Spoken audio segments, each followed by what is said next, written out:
Hi అండి, అందరికీ నమస్కారం. పండుగ పనులైతే స్టార్ట్ చేసేసానండి. ఇంట్లో వ్రత పూజ అలాంటివి చేస్తున్నామంటే ఇల్లంతా కూడా డీప్ క్లీనింగ్ అనేది చేసుకుంటాం కదా, శుద్ధిగా చేసుకోవాలి అని చెప్పేసి.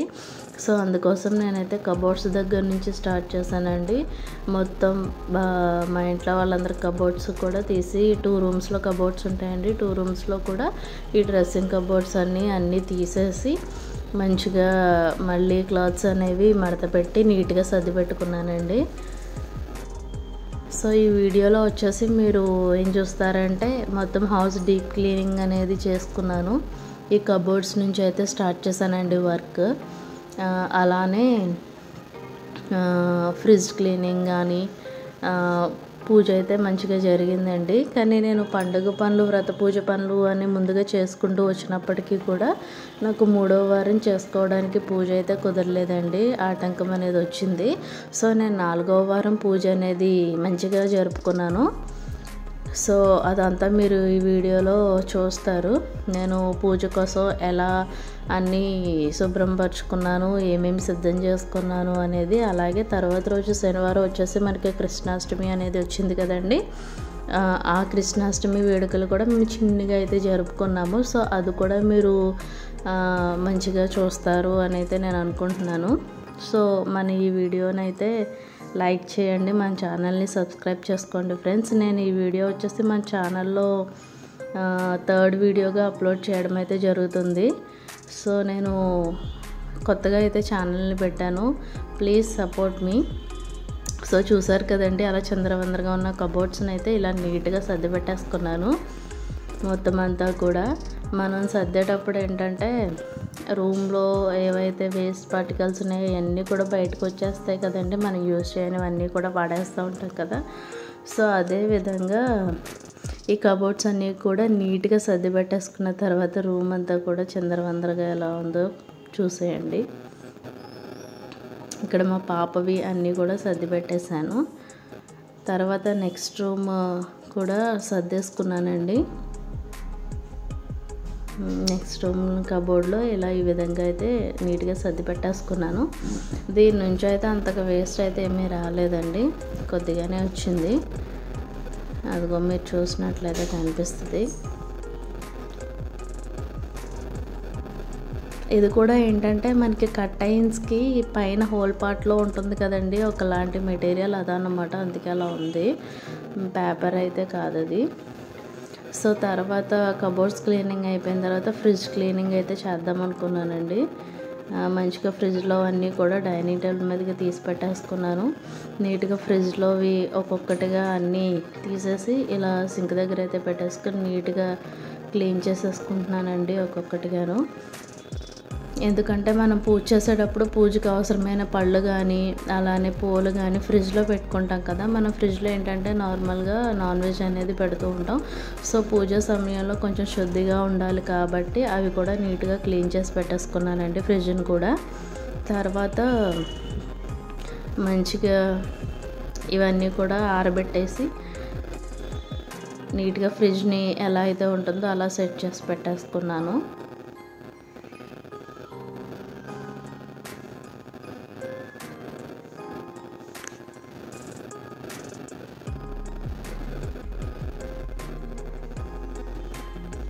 ఇలా ఫ్రిడ్జ్ క్లీనింగ్ చేసుకుంటూ ఒకవైపు వంట అనేది చేసుకుంటున్నానండి. ఒకవైపు వంట చేసుకుంటూ ఒకవైపు మా పాపను చూసుకుంటూ ఒక్కొక్కటి ఒక గెంతటు ఒక గెంతిటు అన్నట్టుగా చేసుకుంటూ ఉన్నాను. మా వారు ఉంటే కొంచెం హెల్ప్ చేసేవారు, బట్ ఆయన డ్యూటీ ఉండడంతో ఆయన అయితే డ్యూటీకి వెళ్ళిపోయారు. సో నేను ఒకదాన్నే కాబట్టి పాపకి నిద్రపుచ్చి ఒకవైపు నేను ఈ పనులన్నీ చేసుకుంటూ ఓ పక్క వంట అనేది చేసుకుంటున్నానండి. ఒక్కొక్కటిగా అయ్యింది. ఇదంతా కూడా ఒక్క రోజులోనే నేను చేసేసుకోలేదండి. నాకు మొత్తం క్లీనింగ్ సెక్షన్ అంతా వచ్చేసి ఒక 3 డేస్ అయితే పట్టింది. ఒక్కొక్క రోజు డివైడ్ చేసుకున్నాను. ఈ వర్క్ ఈరోజు, ఈ వర్క్ ఇంకొక రోజు అని చెప్పి అలా నాకు 3 డేస్ అయితే పట్టిందండి మొత్తం ఇల్లంతా కూడా డీప్ క్లీన్ చేసుకోవడానికి. ఒకవైపు పాపను కూడా చూసుకుంటూ ఉండాలి కదా, చిన్ని పాప. సో అలా నేను పండుగ పనులు అనేది స్టార్ట్ చేసుకుని ఒక్కొక్కటి పూజ చేసుకుంటూ అయితే వచ్చానండి.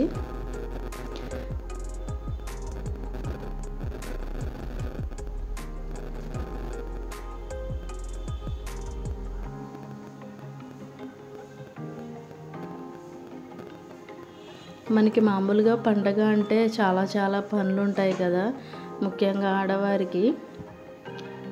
అసలు ఎంత పని చేసినా ఏదో ఒక పని కనిపిస్తూనే ఉంటుంది. అయ్య బాబోయ్ పనంతా అయిపోయింది అమ్మయ్య అని కూర్చుందాము, తీరిక దొరికింది అనుకునేటప్పటికి ఇంకొక పని కనిపిస్తూ ఉంటుంది.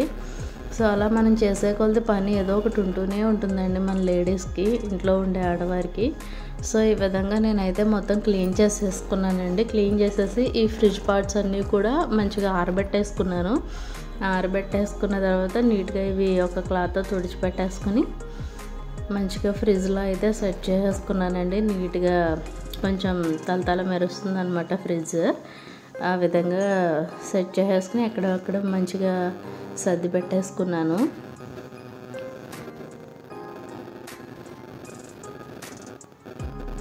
నార్మల్గా కూడా నేను ఇల్లుని నీట్గానే పెట్టుకుంటానండి. చాలా వరకు కూడా చాలా నీట్గానే పెట్టుకుంటాను. నాకు ఇప్పుడు చిన్న పాప అంటే ఇప్పుడు కొంచెం అల్లరి చేస్తూ ఉంటుంది కాబట్టి తను ఇక్కడవి తీసి పాడేస్తూ ఉంటుంది కాబట్టి, కానీ నేను ఎప్పటికప్పుడు సర్ది పెట్టుకుంటాను. ఎందుకంటే ఇలా పండుగలు వచ్చేటప్పుడు కొంచెం మనకి హెవీ లోడ్ వర్క్ అనేది అయిపోతుంది అనమాట. అందుకే ఎప్పటికప్పుడు నీట్గా పెట్టుకుంటే అంత స్ట్రెస్ అవ్వవసరం లేదు, ఇల్లు కూడా మంచిగా నీట్గా ఉంటుంది ఎప్పటికప్పుడు అని చెప్పేసి అనుకుంటూ ఉంటాను. మీలో ఎంతమందికి ఈ అలవాటు ఉందో నాకు తెలీదు. వంట చేస్తున్నప్పుడు స్టవ్ పై ఏదైనా చిమ్మినప్పుడు, మరకలు పడినప్పుడు ఆ ఫ్లేమ్ అనేది ఆన్లో ఉండగానే ఎంతమంది గుడ్డ పెట్టి తుడిచేస్తూ ఉంటారు చెప్పండి. నేనైతే అలానే చేస్తూ ఉంటాను. అలా కాల్చుకున్నప్పుడు కూడా చేతులు అవి చాలా సార్లే ఉన్నాయి. అసలు లెక్క పెట్టని అవసరం లేదనమాట. మా వారు తిడుతూనే ఉంటారు, కానీ నేను ఆ పని చేస్తూనే ఉంటాను. అది అలా అలవాటు అయిపోయింది. అంటే అలా నేను కొంచెం నీట్గానే ఉంచుకుంటానండి ఎప్పటికప్పుడు. స్టవ్ అది క్లీనింగ్ అంతా కూడాను. ఇంకా డీప్ క్లీనింగ్ అనేపాటికి ఇంకా ఒక 2 days అయితే కొంచెం ఇల్లు అయితే ఇదిగానే ఉంటుంది. తర్వాత అంతా కూడా నీట్గా సెట్ చేసి పెట్టేసుకుంటాను. ఇక్కడైతే ఫ్రిడ్జ్ క్లీనింగ్ అంతా అయిపోయిన తర్వాత ఇక్కడ వంట అయితే చేసేస్తున్నానండి. పాప మళ్ళీ నిద్ర లేస్తే దానికి ఫుడ్ పెట్టాలి కదా, సో అందుకని చెప్పేసి ఇక్కడ నేను పప్పు మామిడికాయ అనేది చేశానండి. తాలింపు కూడా వేసేసుకున్నాను. పప్పు అయితే ఆల్మోస్ట్ అయిపోయింది. వంట అంతా చేసి పక్కన పెట్టేసుకున్న తర్వాత మంచిగా ఇల్లు అంతా కూడా బూజులు అవి దులిపేశాను. ఫ్రిడ్జ్ క్లీనింగ్ చేసుకున్నాను. కబోర్డ్స్ అన్నీ సర్దేశాను. ఇల్లు అంతా కూడా మంచిగా తుడిచేసుకున్నాను. తుడిచేసుకున్న తర్వాత పిల్లో కవర్స్, కర్టెన్స్ ఇవన్నీ కూడా తీసేసి వాష్కి వేసేసానండి. నాకు వాషింగ్ మిషన్ లేదండి, హ్యాండ్ వాషే. చేత్తో మాత్రమే సాధారణంగానే నేను ఉతుక్కుంటాను. నాకు వాషింగ్ మిషన్ లేదండి, సో అందుకని నేను చేత్తోనే ఉతికేసుకుంటాను అనమాట. డోర్ మ్యాట్స్ అన్నీ కూడా రోజు పెట్టేశానండి. నాకు పిల్లోస్ వచ్చేసి వాషబుల్ పిల్లోసేనండి, సో నేను వాటిని వాష్ చేసేసుకుంటాను. సో ఇక్కడ అంతా కూడా బట్టలు అయిపోయిన తర్వాత ఇక్కడ నేను బట్టలకి సర్ఫ్ అనేది పెట్టేసుకున్నానండి. ఇదంతా పెట్టేసిన తర్వాత వాటిని కాసేపు నానించిన తర్వాత మంచిగా అయితే ఉతికేసుకున్న తర్వాత వాటన్నిటినీ జాడించేటప్పటికి నాకు ఆల్మోస్ట్ ఇవన్నీ గుంజేటప్పటికి ఓన్లీ చేత్తోనేనండి, ఎలాంటి మిషన్ లేకుండా ఆల్మోస్ట్ నాకు ఒక 45 minutes అయితే టైం పట్టింది. ఇక్కడ డోర్ మ్యాట్స్ అన్నీ కూడాను చూసారు కదా. ఇవి నాకు ఒక 4 buckets అయితే అయినాయండి. ఒక బకెట్ వచ్చేసి నేను కింద తీగ మీద వేసేసానండి. మాది వచ్చేసి గ్రౌండ్ ఫ్లోర్లో ఉంటాం. పెద్దగా ఎండ అయితే మాకు రాదనమాట, నీడగా ఉంటుంది. సో పల్చటిగా ఉండే క్లోత్స్ అన్నీ కూడా కింద వేసేసాను. మిగిలినవన్నీ కూడా పైన టెర్రస్ మీద తీసుకొచ్చేసుకున్నానండి. 3 floors ఎక్కాలన్నమాట. ఆ పని అయిపోయిన తర్వాత ఫ్రిడ్జ్ని అయితే ఈ విధంగా నీట్గా సెట్ చేసి పెట్టేసుకున్నానండి, ఎక్కడొక్కడ సర్దేసి. అప్పటికే నాకు టైం 2:30 అవుతుందండి. ఇంకా భోజనం చేసేసి కాసేపు రెస్ట్ అయితే తీసేసుకున్నాను. ఈవినింగ్ మళ్ళీ ఒక 4:30 నుంచి ఇల్లన్నీ కూడా కడిగేసుకున్నానండి. మాబ్ కాదు, పూర్తిగా మొత్తం ఇల్లన్నీ కడిగేసి పెట్టేసుకున్నానండి. అక్కడితో ఆ రోజు నాకు పని అయితే అయిపోయింది. తర్వాత రోజు వచ్చేసి నేను పూజ సామాన్లు, ఇత్తడి, రాగి, వెండి అన్నీ కూడా నీట్గా క్లీన్ చేసి పెట్టేసుకున్నానండి. నేను సింపుల్గా ఎలాంటి కష్టం లేకుండా, ఎక్కువ ఖర్చు ఏమీ లేకుండా ఎలా క్లీన్ చేసి పెట్టుకున్నాను అనే వీడియో అయితే పెట్టానండి. మీరు నా ఛానల్లో అప్లోడ్ చేశాను, తప్పకుండా అయితే చూడండి. సో ఆ విధంగా అన్నీ క్లీన్ చేసి పెట్టేసుకొని బొట్లు అయితే అన్నీ పెట్టేసుకున్నానండి. తర్వాత దేవుని పటాలు అన్నీ తీసి దేవుని గది దగ్గర మంచిగా శుభ్రం చేసి పెట్టేసుకున్నాను. దేవుని పటాలు శుభ్రం చేసుకునేటప్పుడు మంచి నీరు తీసుకోవాలండి. పారే నీరు తీసుకోవాలంటారు కదా, అలా మంచి నీరు తీసుకొని ఇలా ఒక మంచి శుద్ధి గల గుడ్డని తీసుకోవాలండి. ఇలా ఒక మంచి క్లాత్ని తీసుకుని ఫొటోస్ అన్నీ కూడా నీట్గా మనం పాతగా పెట్టున్న బొట్లు అవి ఉంటాయి కదా, అవన్నీ నీట్గా క్లీన్ చేసేసుకొని ఇంకొక వైపు పొడిగా ఉంది కదండి, దాంతో తుడిచిపెట్టేసుకున్నాను. మనం ఫొటోస్ పెట్టేటప్పుడు ఏంటంటే అచ్చంగా అలా కింద పెట్టేసేయకూడదండి, నేల మీద ఏదైనా క్లాత్ వేసి పెట్టుకోవాలి, లేదా ఏదైనా మంచి ప్లేస్లో పెట్టుకోవాలి. కొంచెం ఏదైనా స్టూల్ లాంటిది అలా ఎత్తులో పెట్టుకోవాలని చెప్తారు కదా. నేను ఇక్కడ తీసి పెట్టుకున్న ఫొటోస్ని ఒక స్టూల్ మీద పెట్టుకున్నానండి క్లాత్ వేసి. అలాగే ఇవి శుభ్రం చేసి కూడా పక్కన ఇంకొక స్టూల్ మీద క్లాత్ వేసి అయితే పెట్టుకున్నాను. వీటన్నిటికీ కూడా మంచిగా బొట్లు అయితే పెట్టేసుకున్నానండి. గంధం కుంకుమ పెట్టుకుంటాం కదా, అటువంటిప్పుడు ఏంటంటే ఇది లావెండర్ అని చెప్పేసి అత్తరు ఉంటుంది కదండి, అది మనం మిక్స్ చేస్తే ఏంటంటే ఆ బొట్లు పెట్టేటప్పుడు మనకి ఆ ఫొటోస్ నుంచి మంచి స్మెల్ అనేది వస్తుందన్నమాట. ఒక రిలాక్సింగ్ ఫీల్ అయితే మనకు కలుగుతుందండి దేవుని మందిరానికి వెళ్ళినప్పుడు. రియల్లీ మా వారు డ్యూటీ నుంచి వచ్చేసాక ఇంటికి వచ్చేటప్పుడు అంటున్నారు, ఏంటి ఇంట్లో ఇంత మంచి స్మెల్ వస్తుంది అని చెప్పేసి. మీరు కూడా ట్రై చేయండి, చాలా చాలా అయితే బాగుంటుంది, మనకు ఒక మంచి వైబ్ వస్తుంది అనమాట. సో నేను ఈ బొట్లు అయితే పెట్టేసుకున్నానండి. పెట్టేసుకున్న తర్వాత ఆ రోజు సాయంత్రం గడపకు కూడా మంచిగా పసుపు రాసి బొట్లు అయితే పెట్టేసుకున్నాను. ముందు రోజు అయితే ఇల్లు కడుక్కున్నాను కదండి, తర్వాత రోజు వచ్చేసి ఏంటంటే ఇల్లన్నీ కూడా నీట్గా తడిగుడ్డ పెట్టేసుకున్నాను. తడిబట్ట పెట్టేసిన తర్వాత గడపకు కూడా పసుపు రాసి కుంకుమ బొట్లు అవన్నీ పెట్టేసుకుని ముగ్గు అయితే వేసుకున్నానండి. ఈ విధంగా అయితే పూజ కోసం నేను ఏర్పాట్లు అయితే చేసుకున్నాను. మనం వ్రత పూజ కదా, ఎక్కువ మనం లక్ష్మీదేవిని మా ఇంటికి రమ్మ అని చెప్పేసి ఆహ్వానిస్తాము. సో గడపకి మన హిందూ ధర్మంలో చాలా చాలా గొప్ప ప్రత్యేకత ఉంది కదండి. సో నేను ఎప్పుడూ కూడా పూజ ఇంట్లో చేసుకునేటప్పుడు ముఖ్యంగా గడపకైతే పసుపు రాసి గడపను మంచిగా కడుక్కొని పసుపు రాసి కుంకుమ బొట్లు అయితే పెట్టి ముగ్గు అయితే వేసుకుంటానండి ఖచ్చితంగాను. సో ఆ విధంగా అయితే ఇక్కడ ఆ పని కూడా అయిపోయిందండి.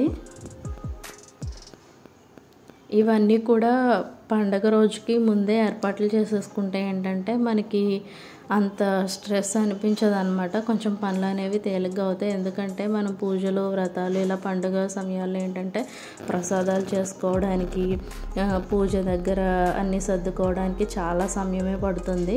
కాబట్టి నేను ఇవన్నీ కూడా ఒక ముందు రోజే అన్నీ సిద్ధం చేసి పెట్టుకుంటే ఏంటంటే నాకు ఆ రోజు కాస్త తేలికగా ఉంటుందన్నమాట. ఎక్కువ బర్డెన్ అనేది అవ్వదు. తోరణాలు కట్టుకుంటాం గుమ్మాలకి, ఇవన్నీ కూడా చాలా పని అయితే ఉంటుంది కదండి. సో అందుకని ఇలాంటివన్నీ కూడా నేను ముందు రోజే సిద్ధం చేసుకుంటే ఏంటంటే నాకు కొంచెం టైం అనేది సేవ్ అవుతుంది. సో నాకేంటంటే చంటి పాపతో ఉన్నాను కాబట్టి నాకు అంతగా కుదరకపోవచ్చు. ఎందుకంటే సిచ్యువేషన్స్ కానీ నాకు ఉండే టైం కానీ ఒకేలా ఎప్పుడు యూటిలైజ్ చేసుకోవాలి అనేది ఉండదు కదా. పాప ఉంటాను కాబట్టి తన మూడ్ స్వింగ్స్ బట్టి ఎలా ఉంటుంది అనేది నేను గెస్ చేసుకోలేను. సో నాకు ఖాళీ దొరికిన టైంలో నేనైతే చేసేసుకుంటూ ఉంటానండి.